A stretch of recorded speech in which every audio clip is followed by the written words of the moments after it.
আপনি দেখবেন যে নেচারের মধ্যেও একটা জায়গার বাতাস যখন হালকা হয়ে যায়, মানে গরম হয়ে যায়, তখন সেই জায়গায় একটা ভ্যাকুয়াম তৈরি হয়। তখন অন্য জায়গা থেকে ঠান্ডা বাতাস সেখানে আসার জন্য প্রকৃতির মধ্যে, বায়ুমণ্ডলের মধ্যে একটা হুলস্থুল শুরু হয়, তখনই ঘূর্ণিঝড় হয়, ঝড় এসব হয়। বাংলাদেশের পলিটিক্যাল ডায়নামিক্সটা এই যখন 5ই আগস্টের পরে আওয়ামী লীগ নাই হয়ে গেল সিন থেকে, তখন একটা ঝড় তৈরি হয়েছে। ঝড়টা কেন হয়েছে? আপনি যদি একটা বৃত্তকে মাঝখানে একটা দাগ দেন, দাগের ঠিক বাম পাশে ছিল আওয়ামী লীগ এবং এক্সট্রিম বামে ছিল কমিউনিস্ট পার্টি, অন্যান্য বাম রাজনৈতিক দলগুলো।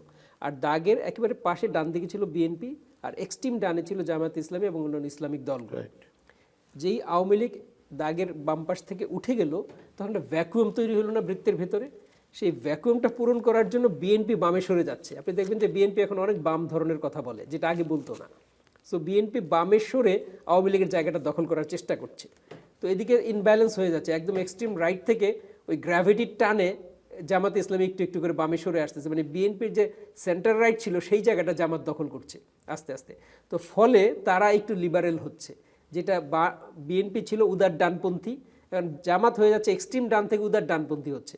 জামাত এখন হিন্দু শাখা করছে, তার মন্দির রক্ষা করছে, মানে এক্সট্রিম ইসলামিস্ট থেকে ওরা কিছুটা লিবারেল ইসলামিস্ট হয়ে গেছে, মানে লিবারেল ডানপন্থী হয়েছে এখন জামাত।